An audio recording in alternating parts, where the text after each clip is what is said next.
యాదాద్రి భువనగిరి జిల్లా రామన్నపేట మండలం కేంద్రంలో సిపిఎం పార్టీ ఆధ్వర్యంలో భువనగిరి చిట్యాల ప్రధాన రహదారిపై రాస్తారోకో నిర్వహించారు. రామన్నపేట ఏరియా హాస్పిటల్ను 100 పడకల ఆసుపత్రిగా అప్గ్రేడ్ చేయాలని, దీనికి సంబంధించి అసెంబ్లీలో బిల్లు ప్రవేశపెట్టాలని డిమాండ్ చేస్తూ సిపిఎం నాయకులు నిరాహార దీక్ష చేపట్టారు.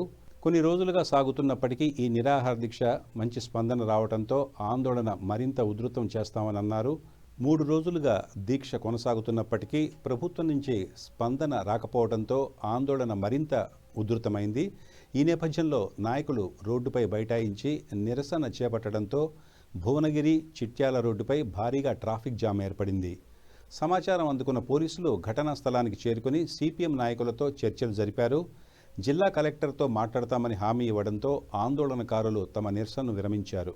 ఈ ఘటనతో కొంతసేపు రాకపోకలు అంతరాయం కలిగిన అనంతరం ట్రాఫిక్ సవ్యంగా పునరుద్ధరించబడింది.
పడకల ఆసుపత్రి ఏర్పాటు చేయాలని ఇవాళకి 3వ రోజు నిరోధిక నిరాహార దీక్ష కొనసాగుతూ ఉన్నది.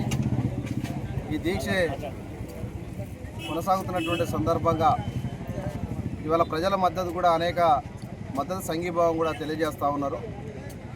కానీ భవిష్యత్తులో ఏదైతే 100 పడకల ఆసుపత్రి శిథిలావస్థ చేరినటువంటి ఆసుపత్రికి నిధులు కనుక కేటాయించాలని చెప్పేసి ప్రధానమైనటువంటి సిపిఎం డిమాండ్ చేస్తూ ఉన్నాం. ఈ నిధులను కేటాయించడంలో బడ్జెట్ సమావేశం జరుగుతూ ఉన్నది. ఈ సమావేశంలో ఎమ్మెల్యే గారు ప్రత్యేకంగా చొరవ చూపాలి.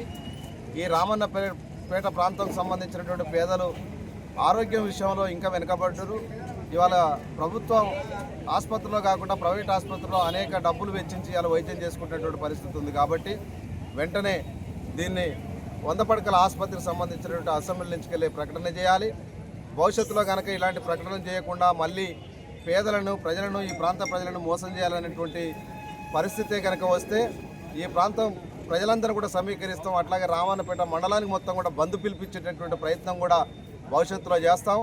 అందుకనే ఈ కార్యక్రమంకి సంబంధించిన దాంట్లో రెగ్యులర్గా కొనసాగుతుంటుంది. ఎమ్మెల్యే గారు చొరవ చేయాలని చెప్పేసి ప్రభుత్వం మీద ఒత్తిడి తీసుకురావాలని చెప్పేసి ఈ సందర్భంగా